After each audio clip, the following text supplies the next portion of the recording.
Hey guys! Okay, so I have made it my plan to do a story time. It is so bright out here, so that's why I'm squinting at you guys. I've made it my plan to do a story time. I'm gonna try to do it daily. Might be a little harder on the weekends because everyone's home, and I'm shy. But I want to do a story time about how I came into all of this like witchcraft and spirituality stuff and what I've learned along the way and all of that. So this is the beginning. I'm going to start at the start, which for me was summer of 2018. I have instances in my past that could be considered spiritual, and I'll probably flash back to those here and there. But for the sake of the storyline that I am telling, it was summer of 2018, which is interesting because astrologically you can pinpoint all of that. Anyway, so it started at ComicCon, and I was going there for aspiring author reasons, because up until this journey, I had been trying to become a best-selling author since, let's say I was 13, but before that. That was like my goal in life. That was my identity. That was my everything. I was a writer, nothing else. All the music I listened to was music from when I was writing. All the movies I watched, I researched their stories. I looked up the industry. Like, I was obsessed. And I honestly didn't even have anything of myself anymore by the time I got to this journey. And so, of course, it was divine timing. And I will omit the names of certain people because some of them are still in the like witchy closet, so that's up to them if they want to talk about it. So I'll just say like my spiritual mentor or things like that, okay? So I met my spiritual mentor at Comic-Con, and I drove her home, and I had been spending the whole convention trying to meet and greet with literary agents because they help you to get traditionally published. I had some good connections with some of them, and I was really excited. And I was driving home with my future spiritual mentor, not even knowing.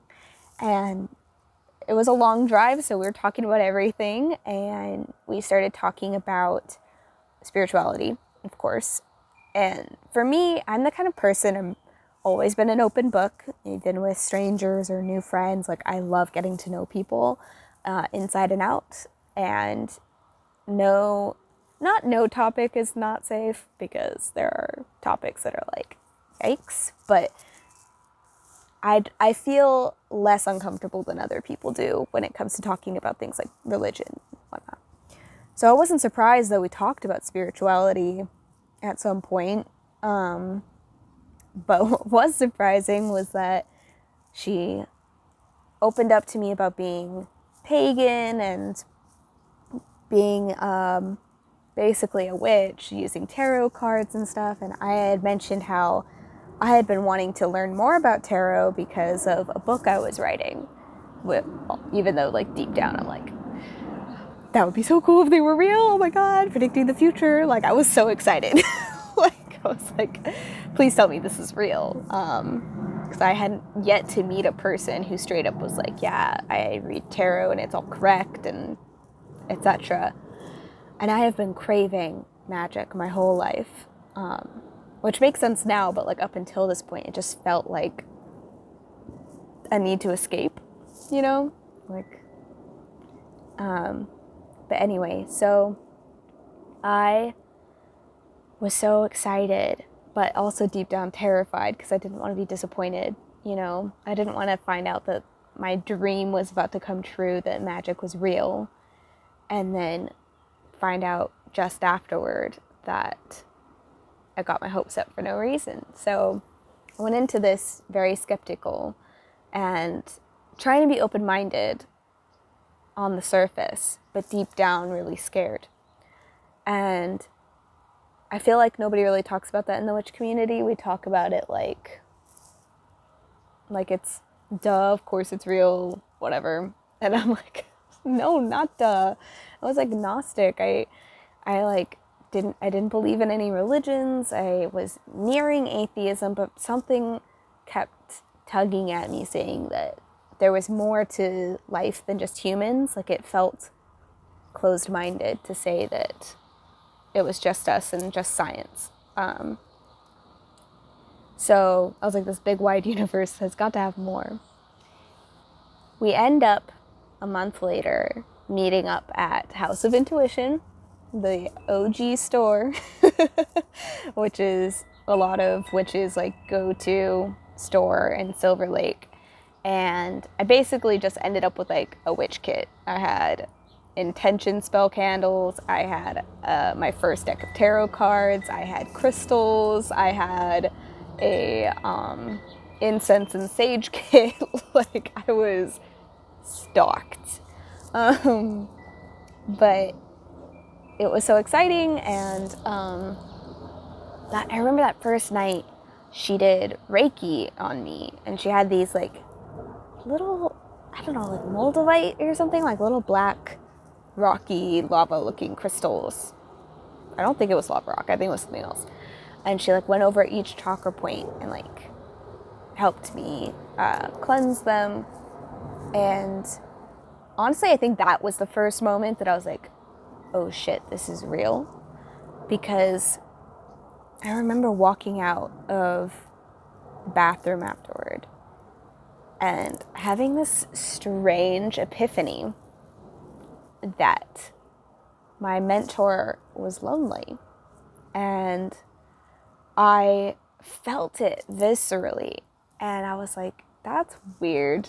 Like, I feel like that would be rude to bring up, but I felt like I had to say so. And so I did. And she started crying. And I was like, oh my God, I'm so sorry. Like, I just felt like I had to say that. Like, you just seem very lonely and stuff. And it wasn't like crying, like sobbing or anything, but definitely teary-eyed, like, whoa. But she and I had already been pretty open with each other. So even though it had only been a few weeks, like, we were pretty close already because we had like a bond, like a spiritual bond. And that was like one of the first moments that I was like, that was creepy that I knew that. Like, she hadn't said anything. She was a very friendly person, very bubbly, very energetic. And it was weird of me to say in general, but it just hit me. Like, I just looked around and I felt like I was her. And I think it was, like, I've always been an empath, but I think I was opening that self up again because I had closed it off.